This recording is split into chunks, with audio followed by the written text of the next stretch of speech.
Southern style grits with shrimp.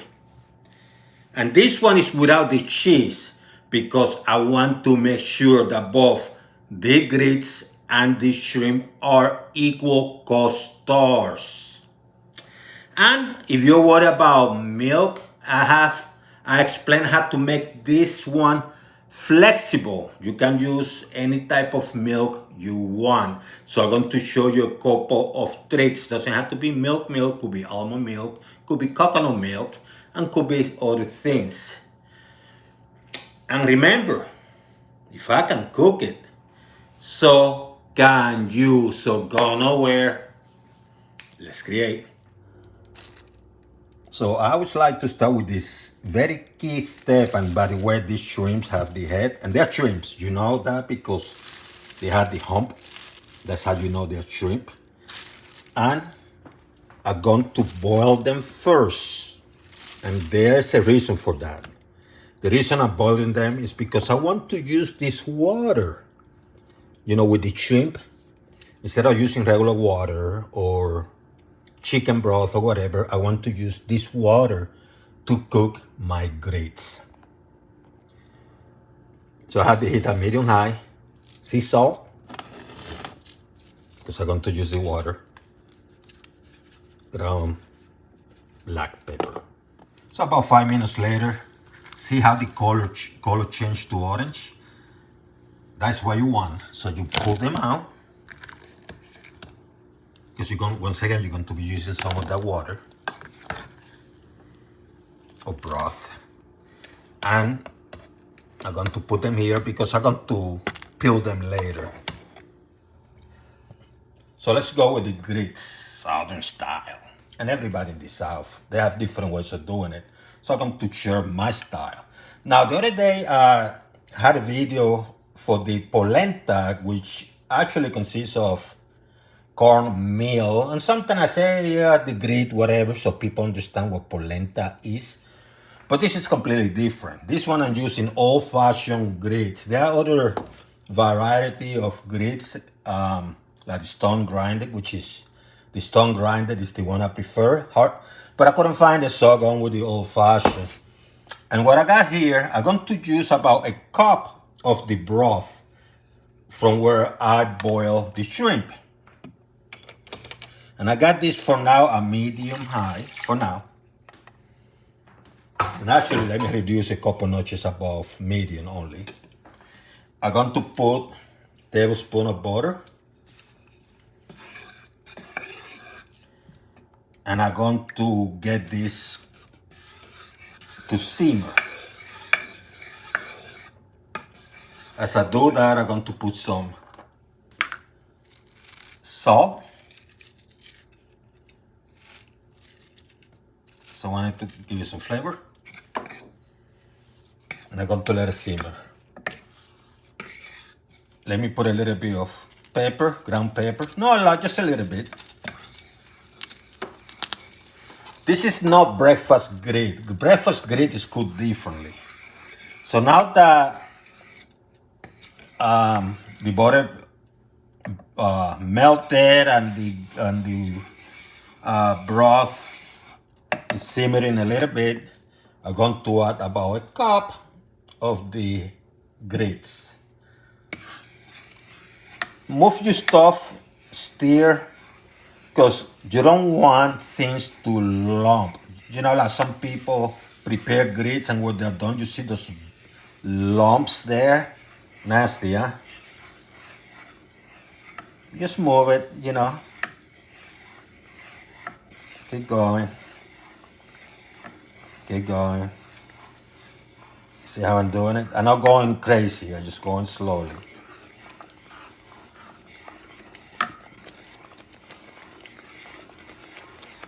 Let me lower the heat. And lower the heat because I don't want the thin lumping.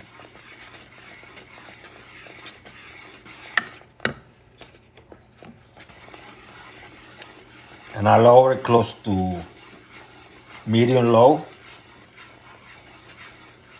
So it's technically a couple notches above low. let's continue doing this. I have a little bit more butter, so let me put another tablespoon. And then you add the milk. What kind of milk is up to you. Some people like to add cream. Others like to add, whole milk. I'm going to add what I like. And this is a cup, but I'm not going to add the entire cup yet. I'm adding about 3/4. And I continue moving this. I went with coconut milk, by the way, because it's a little bit thick. It's like doing cream. And I like the taste. But if you want to go whole milk, that's up to you. And you notice I'm not using sugar, because I like the sugar when I'm doing this for breakfast, not for the meal I'm trying to make. Keep moving. Let me add a little bit more milk. And now I'm going to let it cook to my liking. But you have to be here. You have to move. You have to stir. And we'll be coming back after this stuff is ready. It's been about, I would say, 4 minutes in the process. No bubbling. See how beautiful. See this? No lumps. So I'm going to do something very interesting for some of you, because this is not a breakfast thing. It's going to be the meal stuff. I got a tube of garlic. I got a mincer. I got to mince it a little bit. Add about 2 of garlic. Give it that nice kick.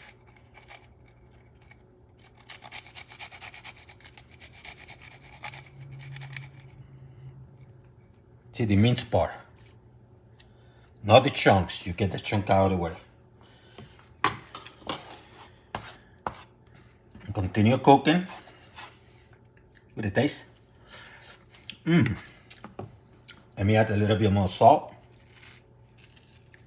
To my taste, baby, to my taste.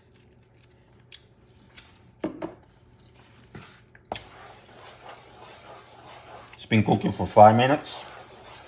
So I'm going to do this for another 4 or 5 minutes. See how beautiful, huh? So it's been about 9 minutes. Look at this beauty, huh? Look at this beauty. No bubbling. No, those lumps, nasty lumps. This stuff is cooked perfectly. Let me turn the heat off. Let me move it out. And even when I move it out, I'm moving it, stirring it for a minute or so. Isn't that beautiful? For the trim, I'm going to go with the cast iron, antique, but you can use any type of pan. Let's sprinkle this with some sea salt. Huh? Sprinkle with some flavor. What do you think? Some flavor. And this one I'm going to cook with some oil. Which type is up to you. So add a little bit of oil.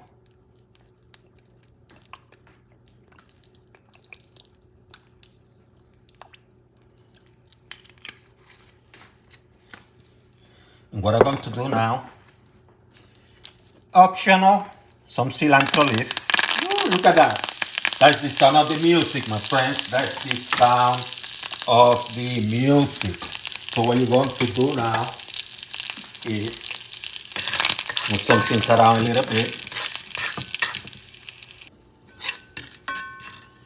Onions, chop, some red, orange, and yellow bell peppers, just a little bit chop.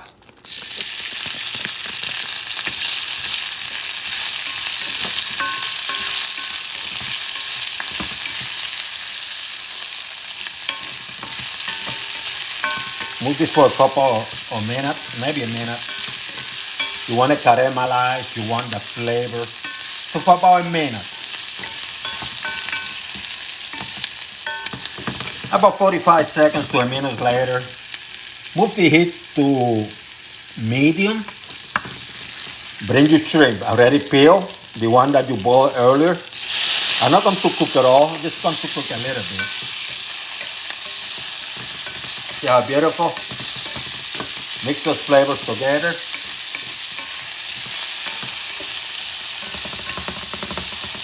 See how beautiful?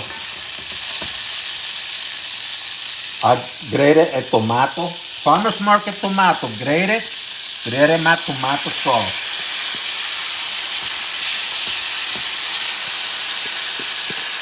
One tomato.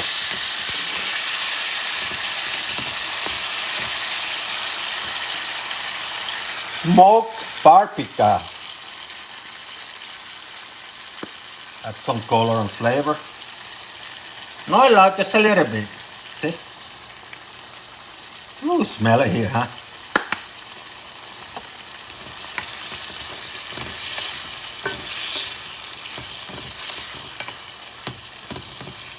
Is that beautiful? See the color. The color. Then you're going to get some thyme. You're going to add it. Add a little bit more flavor. See, this is thyme, fresh. Mix things up a little bit.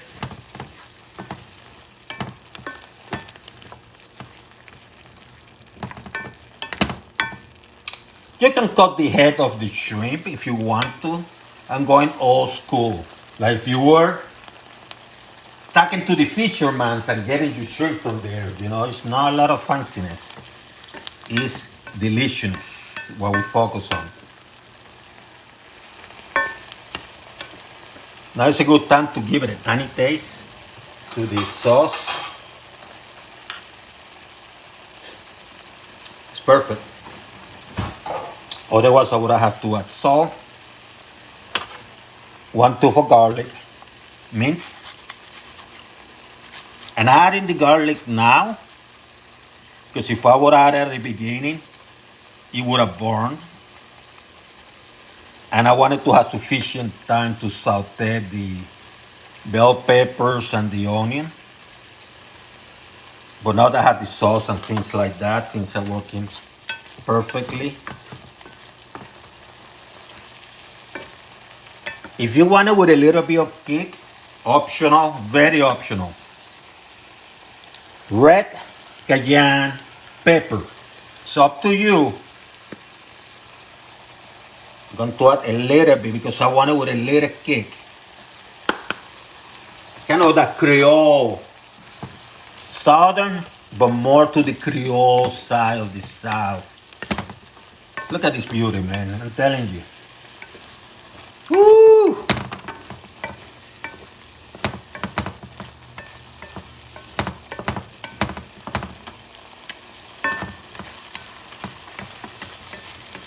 And toward the last minute, because this is not going to take a lot of time.